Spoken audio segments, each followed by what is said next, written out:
Bonjour à tous, ici Stéphane de forex-trader.fr. Nous sommes le 9 juin 2015 et pour l'analyse technique de la journée, nous allons venir à Euro-USD.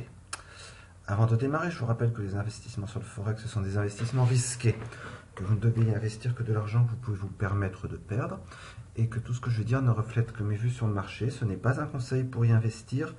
Et en particulier, je décline toute responsabilité en cas de perte financière liée à l'utilisation du contenu de la présente vidéo. Je n'ai pas regardé s'il y avait des nouvelles aujourd'hui. Je vous donc renvoie à votre calendrier économique préféré pour savoir ce qu'il en est. Mais pour ce qui est d'euros, donc sur le jour, le chandelier d'hier a été quasiment un avalement haussier. Il fait un nouveau plus haut par rapport au précédent. Donc très clairement, il indique qu'on repart vers le haut.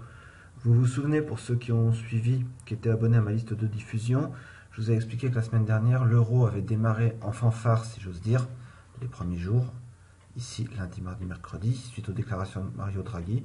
Jeudi, horreur, on apprenait que la Grèce n'avait pas signé d'accord avec ses créanciers, qu'il y a un problème. Jeudi, vendredi, on redescendait. On est redescendu jusqu'à la conjonction de ces deux MAS, et hier, on est reparti vers le haut. C'est vraiment un mouvement qui concerne l'euro, parce qu'on retrouve sur toutes les paires en euros. Euro-Yen, Euro-GPB, Euro-UD, Euro-NZP, Euro-CAD, toutes sont en train de monter. Néanmoins, on voit qu'on arrive. Alors, on voit qu'on a ici une forte zone de support, 1,116, 1,115, et une zone de résistance là, vers 1,138. Globalement, avec ce chandelier-là, je vais vouloir acheter, mais on va passer sur H4. On voit aussi, si on prend le retracement Fibonacci de ce niveau, qui est à peu près respecté, d'accord. On voit que les niveaux sont bien marqués. Qu'on arrive dans une zone où il y a de fréquents retournements de tendance, puisqu'on a la 78,6 et la 88,6, et cette zone se situe entre 13,3 et 13,8.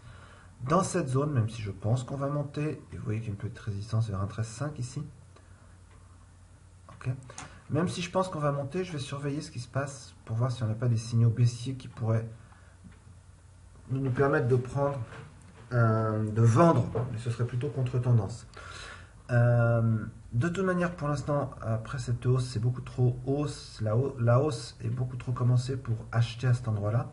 Il faut attendre un petit retour. Par exemple, ici sur 1,12,6, on voit qu'on a un support et ce sera un très bon endroit pour redescendre et avoir un signal acheteur à cet endroit. Sinon, tout support au-dessus de 1,11,5, en fait, puisqu'on revient ici, tout support au-dessus de 1,11,5 est bon à prendre pour acheter, mais pour aujourd'hui, puisqu'on est en train d'attaquer une zone de résistance, qu'on voit d'ailleurs ici, très nettement, notre zone de résistance commence là, ici, là.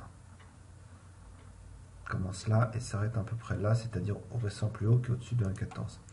Donc pour l'instant, je vais surveiller si on la passe ou pas. Je pense qu'on ne va pas forcément la passer ce matin ou tout de suite, mais je pense que dans la semaine, on va la passer, on va céder.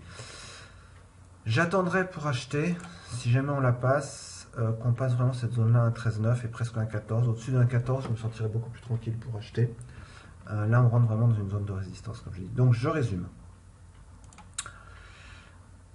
Tant qu'on est au-dessus de 1,11,5, on va chercher à acheter les replis, mais il nous faut un repli parce qu'on est déjà assez haut. Il y a de très belles zones de support à 1,12,6. On voit qu'il y en a une vers 1,12 et 1,11,5, donc comme j'ai dit. La zone qui est juste au-dessus de nous, la zone 1,1325 à 1,13,9, c'est une zone où je vais plutôt chercher à vendre pour revenir faire ces zones de support. La vente, je considère qu'elle est contre-tendance. Pour acheter en tendance, dans la tendance sans repli, j'attends qu'on passe 1,14. Auquel cas, 1,14, un petit repli et on peut y aller. Voilà, c'est ce que je voulais vous montrer aujourd'hui. Je vous souhaite une très bonne journée de trading, une très bonne semaine de trading. Et on se retrouvera en ce qui me concerne demain pour une nouvelle vidéo d'analyse sur forex-trader.fr. Merci, au revoir.